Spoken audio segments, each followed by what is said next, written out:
اللہ تعالیٰ نے حر کی یہ قسم دوسری طرح پوری کر دی اور امام حسین کا دامن آخری سانس تک نہ چھوڑ سکا. قسم تو کھا لی مگر فوراً ہی ذہن کروٹ لے گیا، دماغ روشن ہو گیا، دل میں محبت اہل بیت کی شمع روشن ہو گئی، عشق مصطفیٰ نے سینے میں انگڑائی دی تو دنیا ہی بدل گئی. کچھ دیر سوچا اور پھر سراپا التجا بن کر ادب سے کھڑے ہو کر حر نے عرض کیا، اے شہزادہ رسول، میرے ذہن میں ایک تجویز اور ترکیب آئی ہے، آپ حکم دیں تو میں آپ کے سامنے پیش کروں. میرے مشورے سے آپ اتفاق فرما لیں، میری صلاح آپ کو پسند آ جائے تو آپ کا کرم ہوگا، آپ کی مہربانی ہوگی. تو امام حسین نے فرمایا، بتاؤ کیا تجویز ہے؟ حر نے کہا، جب تک دن ہے آپ ہمارے ساتھ ساتھ چلیں، کیونکہ ابن زیاد کے جاسوس جگہ جگہ پھیلے ہوئے ہیں. جب رات ہو تو میرے لشکر سے ذرا ہٹ کر اپنے خیمے لگا لیں اور پھر جب سپاہی سو جائیں تو آپ اپنے قافلے کو جس طرف آپ کا جی چاہے لے جائیں.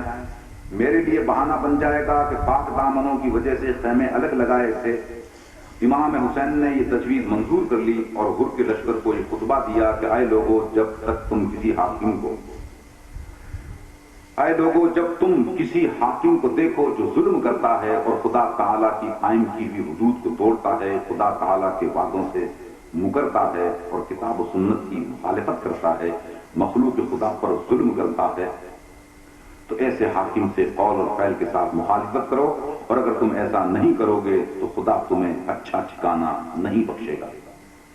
دیکھو یہ لوگ شیطان کی پیروی اور رحمان سے سرکشی کرتے ہیں، ان کا فتنہ و فساد تم سے چھپا نہیں. اللہ تعالیٰ کی متعینہ حدود توڑی جا رہی ہیں، مال غنیمت پر ناجائز قبضہ کیا جا رہا ہے، اللہ تعالیٰ کے حرام کو حلال اور حلال کو حرام کیا جا رہا ہے. تمہارے بھیجے ہوئے خطوط اور قاصد میرے پاس لگاتار پہنچتے رہے. تم نے قسمیں اٹھا اٹھا کر مجھ سے وعدہ کیا تھا کہ بے وفائی نہیں کریں گے اور میری بیعت پر قائم رہو گے. اگر تم اپنے وعدے کی پابندی کرو گے تو یہ تمہارے لیے ہدایت کا راستہ ہے. کیونکہ میں حسین ابن حیدر کرار ہوں، فاطمہ بنت رسول کا بیٹا ہوں، رسول خدا کا نواسا ہوں، مجھے اپنا نمونہ بناؤ اور مجھ سے گردن نہ موڑو. اگر تم اپنا عہد توڑ کر اپنی گردن سے بیعت کا کلابہ نکال پھینکو تو یہ بھی تم سے بعید نہیں، کیونکہ تم میرے باپ حیدر کرار اور میرے برادر حقیقی حسن ابن علی اور چچا زاد بھائی حضرت مسلم بن عقیل سے بھی ایسا ہی کر چکے ہو. بے وفائی اب تو کرنا چھوڑو. یہ درست ہے کہ تم لوگوں پر بھروسہ کر لینا خود کو فریب دینے جیسا ہے، لیکن یہ جان لو کہ پہلے بھی تم نے اپنا ہی نقصان کیا ہے اور اب بھی تم اپنا ہی نقصان کرو گے. تم لوگوں نے آخرت کا اپنا حصہ ضائع کر لیا ہے اور اپنی قسمت خراب کر لی ہے. جو کسی سے کیا ہوا عہد و پیمان توڑتا ہے وہ اپنے ہی خلاف بدعہدی کرتا ہے. عجب نہیں کہ خداوند قدوس مجھے بہت جلد تم لوگوں سے بے نیاز کر دے. یہ خطبہ ارشاد فرمانے کے بعد امام حسین رضی اللہ تعالیٰ عنہ کا قافلہ روانہ ہو جاتا ہے. ایک طرف حر کا لشکر جا رہا ہے اور ایک طرف ذرا ہٹ کر امام علی مقام کا نورانی قافلہ چل رہا ہے. چلتے چلتے مقام غریب الحجانات پر پہنچ جاتے ہیں. وہاں پر کوفہ سے آنے والے 4 لوگ امام حسین کی بارگاہ میں حاضر ہوئے. آپ نے پوچھا کہاں سے آئے ہو؟ عرض کی کوفہ سے. فرمایا کوفہ کا حال بتاؤ، کوفے کا کیا حال ہے؟ ان میں سے ایک شخص نے عرض کی، اے جگر گوشہ رسول، کوفہ کے حالات بہت ہی بدتر ہو چکے ہیں. حکومت نے شہر کے امیر روسا کو بھاری بھاری رشوتیں دے کر خرید لیا ہے اور وہ لوگ اشرفیوں کی بھری ہوئی دہلیاں دے کر فروخت ہو چکے ہیں، بک چکے ہیں. وہ لوگ آپ کے پوری شدت سے مخالف ہیں. آپ کی تشریف آوری کو حکومت الہیہ سے بغاوت اور خروج کا نام دیتے ہیں. یزید کو امیر المومنین اور خلیفہ برحق سمجھتے ہیں. ان کے ضمیروں کی کنجی ابن زیاد کے ہاتھوں میں ہے. ان لوگوں کے ضمیر مر چکے ہیں. ایک شعر یاد آ گیا مجھے. ہمارے راجستھان کے ایک شاعر نے ایک شعر لکھا ہے کہ بستی میں سانس لینے کو لیتے تھے سب مگر، بستی میں سانس لینے کو لیتے تھے سب مگر، جس کا ضمیر زندہ ہو ایسا کوئی نہ تھا. سانس تو بھیڑ بکریاں بھی لیتی ہیں، حیوان بھی سانس لیتے ہیں. بستی میں سانس لینے کو لیتے تھے سب مگر، جس کا ضمیر زندہ ہو ایسا کوئی نہ تھا. کہا ان لوگوں نے کہ کوفہ کے لوگوں کے ضمیروں کی کنجی ابن زیاد کے ہاتھوں میں ہے. آپ نے پوچھا ہمارے قاصد قیس بن مسعود کا حال سناؤ. عرض کیا انہیں آپ سے محبت کرنے کے جرم میں چھت سے گرا کر شہید کر دیا گیا ہے۔ آپ نے سنا تو رو کر فرمایا ان للہ و انا الیہ راجعون، کوئی اپنی منت پوری کر گیا اور کوئی ابھی کرنے والا۔ یا اللہ ہمیں اور قیس بن مسر کو جنت الفردوس میں جمع فرما۔ قربان جائے قیس تیرے مقدر کی بلندیوں کے کہ جنت کا سردار جنت میں تیری قربت کی دعا مانگ رہا ہے، کتنی عظیم ہے تیری شہادت اور کتنا اونچا ہے تیرا مقام۔ پھر ان میں سے ایک شخص طلحہ بن عدی نے عرض کیا شہزادہ رسول آپ کو لشکر کی حراست میں رہنا مناسب نہیں، یا تو آپ ان لوگوں پر حملہ کر دیں یا ان کو شکست دے کر کوئی دوسری راہ اختیار کر لیں یا پھر ہمارے ساتھ تشریف لے چلیں، کیونکہ اس لشکر کے علاوہ بھی بہت بڑی فوج آپ کے مقابلے کے لیے کوفہ میں تیار کھڑی ہے۔ خدا کی قسم میں نے اتنی بڑی فوج کبھی نہیں دیکھی، اس لیے اچھی بات تو یہی ہے کہ یا آپ ابھی ان پر حملہ کر دیں اور ہمیں آپ کے ساتھ شرکت کی سعادت حاصل ہو جانے، آپ کے ساتھ شرکت کی سعادت ہمیں بھی حاصل ہو جائے گی، ہم بھی آپ کا ساتھ دیں گے اور ان ظالموں سے لڑیں گے، یا پھر ہمارے ساتھ آپ چلیں، ہم کوہ آجا کے دامن میں رہنے والے لوگ ہیں، کوہ اس پہاڑ کی جس پہاڑ کا نام آجا ہے اس کے دامن میں ہم رہتے ہیں اور وہاں پر ہم دشمن کے ہر قسم کے حملے سے محفوظ ہیں۔ آپ وہاں جا کر خطبہ ارشاد فرمائیں گے تو قبیلہ طے کے 20,000 آدمی آپ پر فدا ہونے کے لیے 10 روز کے اندر ہی اندر اکٹھے ہو جائیں گے، اور جب تک کوئی آنکھ پر جھپکتی رہے گی وہ آپ پر فدا ہوتے رہیں گے۔ امام حسین نے ان لوگوں کا شکریہ ادا کیا اور فرمایا کہ اللہ تعالیٰ تمہیں جزائے خیر عطا فرمائے، ہم نے کوفیوں سے ایک عہد کر رکھا ہے، وعدہ کر رکھا ہے جس کی خلاف ورزی کرنا مشکل ہے۔ وہ چاروں ہی حضرت و یاس کی تصویر بنے ہوئے قدم بوسی کر کے واپس چلے گئے۔ امام حسین رضی اللہ تعالیٰ عنہ نے ان کے ساتھ جانے سے انکار کر دیا۔ تھوڑی ہی دیر کے بعد حر آپ کی خدمت میں حاضر ہوا، اس کے ہاتھوں میں خط تھا جو امام کی خدمت میں پیش کر کے خاموشی سے بیٹھ گیا۔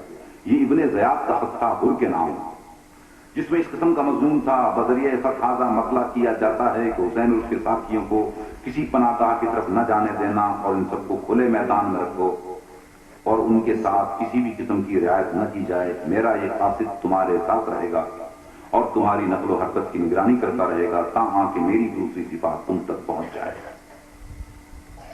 قاصد اس طرح کا خط ابن زیاد کی طرف سے لایا حر کے لیے، اور حر نے وہ خط امام حسین کی خدمت میں پیش کیا۔ امام نے خط پڑھ کر واپس کرتے ہوئے فرمایا کیا اب تم کیا چاہتے ہو؟ حر نے عرض کیا کہ آپ رات کے وقت ہر قیمت پر ہم سے علیحدہ ہو جائیں اور راتوں رات زیادہ سے زیادہ سفر کر کے کوئی اچھی سی پناہ گاہ حاصل کریں۔ امام نے وعدہ فرما لیا، حر واپس چلا گیا۔ رات ہو ہی چکی تھی۔ حر کے سفر میں تھکے ماندے سپاہی جلد ہی نیند کی آغوش میں چلے گئے۔ حر کے ساتھی حر کے سپاہی نیند لے رہے تھے۔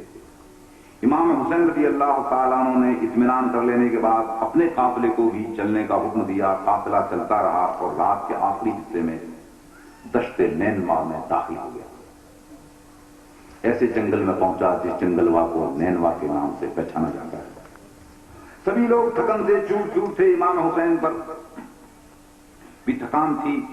ایک مقام پر قافلہ اتار دیا گیا۔ نیند کس کو آنا تھی، بس کمریں سیدھی کرنے کے لیے لیٹ گئے۔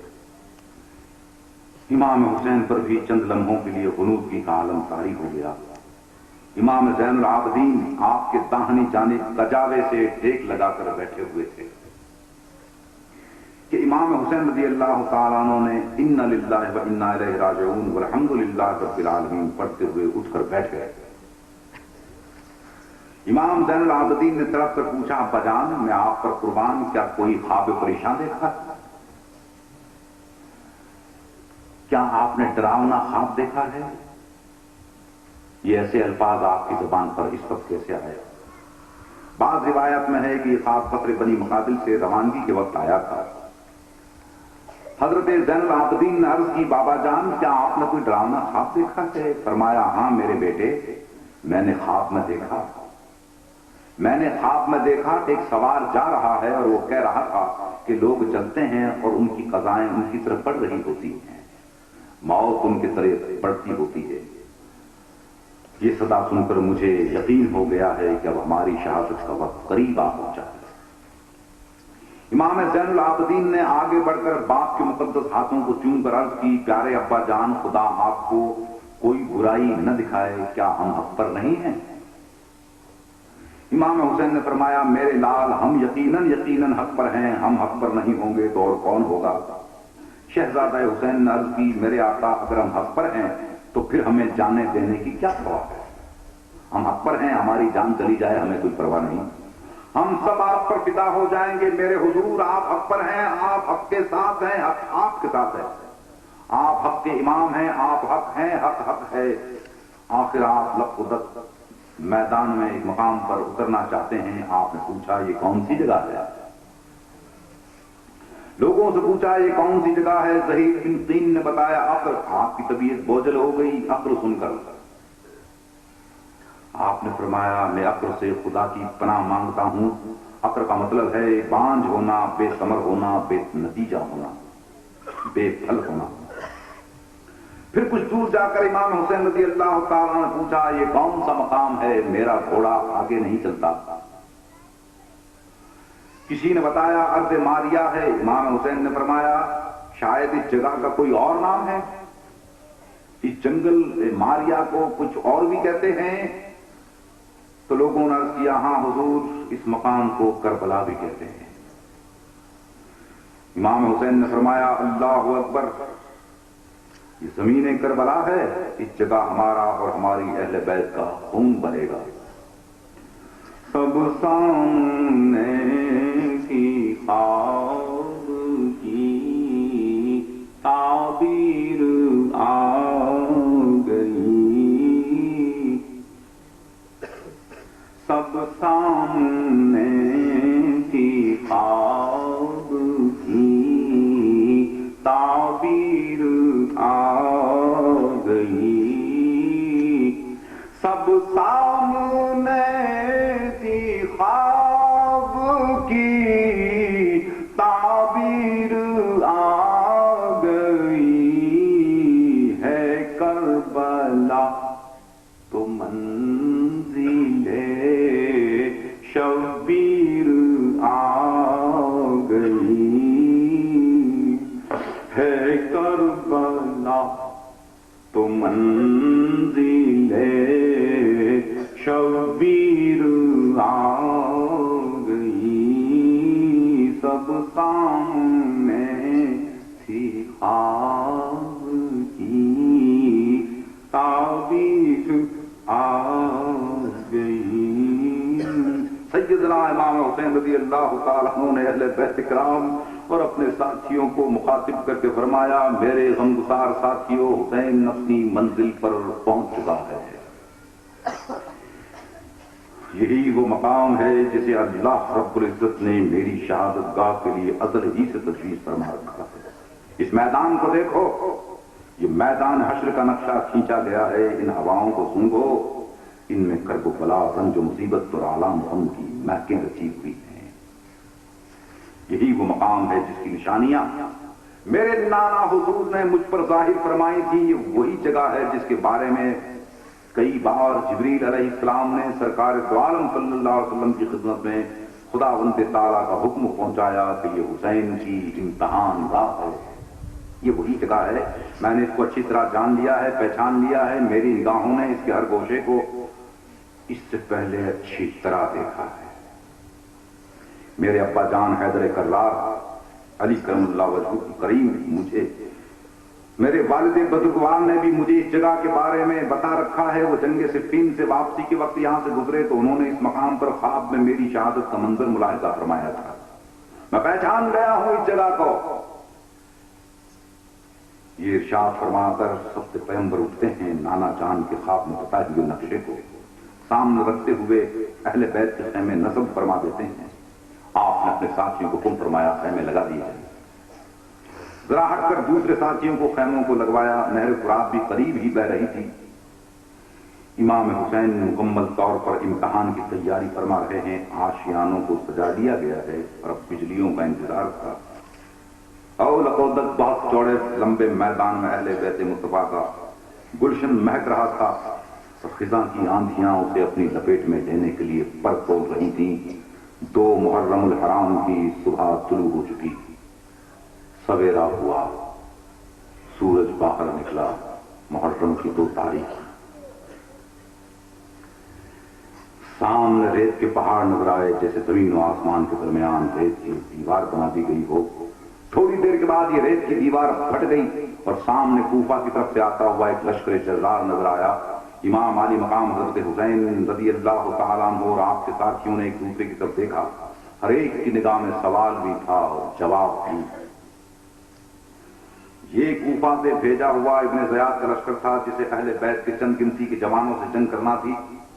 مورخ حیران ہو جاتا ہے، اتہاس کار حیران ہو جاتا ہے کہ چند لوگوں کو گرفتار یا قتل کرنے کے لیے اتنی بڑی فوج کی کیا ضرورت تھی، لیکن وہ بھول جاتا ہے کہ ابن زیاد کے مشیر کوفی تھے اور کوفے والے جانتے تھے کہ زور ید اللہ اور قوت خیبر شکن سے ٹکرانا آسان نہیں اور دوسری وجہ یہ ہے کہ شیطانی فوج کا سپہ سالار ابن سعد تھا۔ یہ فوج کفار کے مقابلے میں جا رہی تھی لیکن مکمل اسلام سے ٹکرا گیا۔ اس کا مقابلہ مکمل کفر سے ہونا تھا لیکن کامل ایمان سے ہو گیا۔ اس کے سپاہیوں کو شہادت کا درجہ ملنا تھا لیکن جہنم کا ایندھن بن گئے۔ یہ قدرت کے سربستہ اسرار اور رموز ہیں، مقدر اور قسمت کی کھیل ہیں، حق و باطل و ایمان و کفر، نور و ظلمات، ہدایت و گمراہی، جنت و جہنم۔ دن اور رات کی سرحدیں بالکل صاف صاف ہیں، مرج البحرین یلتقیان۔ کوئی جانتا ہے آنے والا لمحہ انسان کو کس طرف لے جاتا ہے؟ کوئی نہیں جانتا کہ آنے والا لمحہ انسان کو کس طرف لے جاتا ہے۔ ہاں، یہ قسمت کی بات ہے۔ موسیٰ و فرعون، شبیر و یزید، ان کو قوت آمد ہوئی۔ ابن سعد کو ایران کی کفار سے جہاد کرنا تھا، ایران کی مہم کو سر کرنا تھا۔ ہاں، فتح حاصل کرنے کی صورت میں اسے رے کی حکومت ملنا تھی، اسے رے کا حاکم بننا تھا اور اس کا محشودہ پروانہ اس کی جیب میں تھا۔ وہ بغرض جہاد کی غرض سے علم کو جا رہا تھا۔ ابن زیاد نے اسے بلا لیا اور کہا، ابن سعد، تم ایران کی مہم کو بعد میں سر کرنا، پہلے حسین کی مہم سر کرو۔ ابن سعد نے کہا، کیوں، کیا بات ہے؟ ابن زیاد نے کہا، حسین اور ان کے ساتھی دشت نینوا میں داخل ہونے والے ہیں، تم نے ہر کو 1000 سپاہیوں کے ساتھ ان کی گرفتاری کے لیے بھیج دیا، اور اب تم بھی جاؤ اور پہلے ان سے مقابلہ کر کے ان کو قتل کرو۔ اس کام سے فارغ ہو کر ویلم کی طرف چلے جانا۔ ابن سعد نے کہا، جناب مجھے میرے کام پر جانے دو، 1000 سپاہی کافی ہوتے ہیں، حسین کے ساتھ چند ساتھی ہیں جن پر ہر آسانی سے کامیابی حاصل کر لے گا۔ میں نے ہر کو سب کچھ اچھی طرح سمجھا کر روانہ کیا ہے۔ ابن زیاد نے کہا، بحث کرنے کی ضرورت نہیں، تم پہلے حسین کو قتل کرو گے اور پھر دوسرے کام ہوں گے۔ ابن سعد نے کہا، میرے لیے یہ مشکل کام ہے، لہذا مجھے اس کام کے لیے معاف رکھا جائے۔ ابن زیاد نے کہا، لاؤ پھر وہ عہد مجھے دے دو جس پر تمہیں رے کی حکومت دینے کا معاہدہ لکھا ہوا ہے۔ ابن سعد نے گھبرا کر، مجھے ایک رات سوچنے کی مہلت دیجیے، گھبرا کر کہا، مجھے ایک رات سوچنے کی مہلت دیجیے۔ ابن زیاد نے کہا، اجازت ہے، لیکن کل تمہیں ان 2 باتوں میں سے ایک کرنا ہوگی، یا تو حسین کا سر کاٹ کر لانا ہوگا یا رے کی حکومت کا نوشتہ واپس کرنا ہوگا۔ ابن سعد صبح جواب دینے کا وعدہ کر کے واپس آ گیا۔ ساتھیوں نے مشورہ کیا، سب نے ایک زبان قتل حسین سے منع کیا۔ اس کے بھانجے حمزہ بن مغیرہ نے کہا، رے کی حکومت تو نہایت معمولی چیز ہے، اگر تمام جہان کی سلطنت بھی ملتی ہو تو اسے چھوڑ دینا چاہیے۔ ابن سعد نے سب کے مشوروں کو سنا، دماغ میں 2 مختلف خیال لے کر سونے کی تیاری کرنے لگا، لیکن نیند کہاں آتی ہے۔ بڑا کشمکش میں رہا، ایک طرف رے کی حکومت ہے اور دوسری طرف نواز رسول سے ٹکرانا ہے۔ ایک طرف دنیا ملنے کا توقع ہے، دوسری طرف دین کی گردن پر چھری چلانا پڑتی ہے۔ ایک طرف دنیا کی بادشاہی ہے تو دوسری طرف آخرت کی سرخروئی ہے۔ ایک طرف دنیا کا تخت ہے تو دوسری طرف جنت سے محرومی کا ڈر ہے۔ ضمیر اور نفس امارہ میں جنگ جاری ہے، رحمانی اور شیطانی قوتیں پوری شدت سے ٹکرا رہی ہیں، دونوں طرف سے بہم آواز آ رہی ہے۔ رے کی حکومت چھوڑ دوں لیکن اس کی طرف دل مائل ہے، قتل حسین کی مذمت گوارا کر دوں لیکن قتل حسین کی سزا جہنم کی وہ آگ ہے جسے روکا نہیں جا سکتا، اور رے کی سلطنت آنکھوں کی ٹھنڈک ہے۔ یہ آخری آواز کی ذہن میں اٹھنے والا 2 طرفہ طوفان تھا، تھم گیا، فیصلہ ہو چکا تھا، ضمیر مر گیا، نفس امارہ جیت گیا، دل نور ایمان سے خالی ہو گیا. صبح ہوئی، ابن زیاد کو اپنے فیصلے سے آگاہ کیا اور کربلا کو روانہ ہو گیا. ابن سعد کربلا کی طرف روانہ ہو گیا. اس کی فوجیں امام حسین کے سامنے سب بستہ ہیں. حضرت حر بھی اپنا لشکر لے کر آ چکے تھے، وہ بھی یزیدی فوج میں شامل ہو گئے. ایک رات امام حسین نے ابن سعد کو بلایا. دونوں فوجوں کے درمیان ملاقات کی جگہ مقرر ہوئی. امام نے فرمایا کیا تم نہیں جانتے کہ ہم حق پر ہیں؟ ابن سعد نے کہا جانتا ہوں اور مانتا ہوں کہ آپ حق پر ہیں. تو پھر امام حسین نے فرمایا کیا تم نہیں جانتے کہ یزیدی حکومت باطل ہے؟ ابن سعد نے کہا جانتا ہوں کہ یزید نے شریعت کی کئی حدوں کو توڑا ہے. تو امام حسین نے فرمایا تو پھر باطل کو چھوڑ کر حق کے ساتھ ملتے کیوں نہیں؟ ابن سعد نے کہا میرے مکانات گرا دیے جائیں گے. امام حسین نے فرمایا ہم نئے مکان بنوا دیں گے تمہارے لیے. ابن سعد نے کہا میری جائیداد چھین لی جائے گی. امام حسین نے فرمایا ہم اس سے بہتر عطا کر دیں گے. ابن سعد نے کہا آخر آپ چاہتے کیا ہیں؟ امام حسین رضی اللہ تعالیٰ نے فرمایا ہم تم سے کچھ نہیں چاہتے، صرف دو باتیں کرنا چاہتے ہیں، اور وہ یہ ہیں کہ ہم یہاں خود بخود نہیں آئے، بلکہ ہمیں کوفیوں نے سینکڑوں خط لکھ کر یہاں بلوایا، اور یہاں آنے کے بعد ہم نے نہ تو کوئی لشکر جمع کیا ہے اور نہ ہی کسی شہر پر حملہ کیا ہے. ایسی صورت میں ہمارے سامنے فوجیں لانے کا کوئی جواب نہیں. تم اتنی بڑی بڑی فوجیں لے کر ہمارے مقابلے میں آ گئے ہو، کیا وجہ؟ اور دوسری بات یہ ہے کہ یا تو ہمیں واپس مکہ معظمہ جانے دو، یا کسی اور سرحد کی طرف جانے دیا جائے، یا پھر دمشق جانے دیا جائے تاکہ ہم یزید کے ساتھ خود گفتگو کر لیں، ہم خود یزید سے باتیں کر لیں. ابن سعد نے کہا میں آپ کے مشورے پر غور کروں گا، اور پھر دونوں ہی اپنی اپنی قیام گاہ کی طرف چلے گئے. یہ ملاقات 3 راتیں ہوتی رہی. آخر بڑے غور و فکر کے بعد ابن سعد نے ابن زیاد کو اس مضمون کا خط لکھا.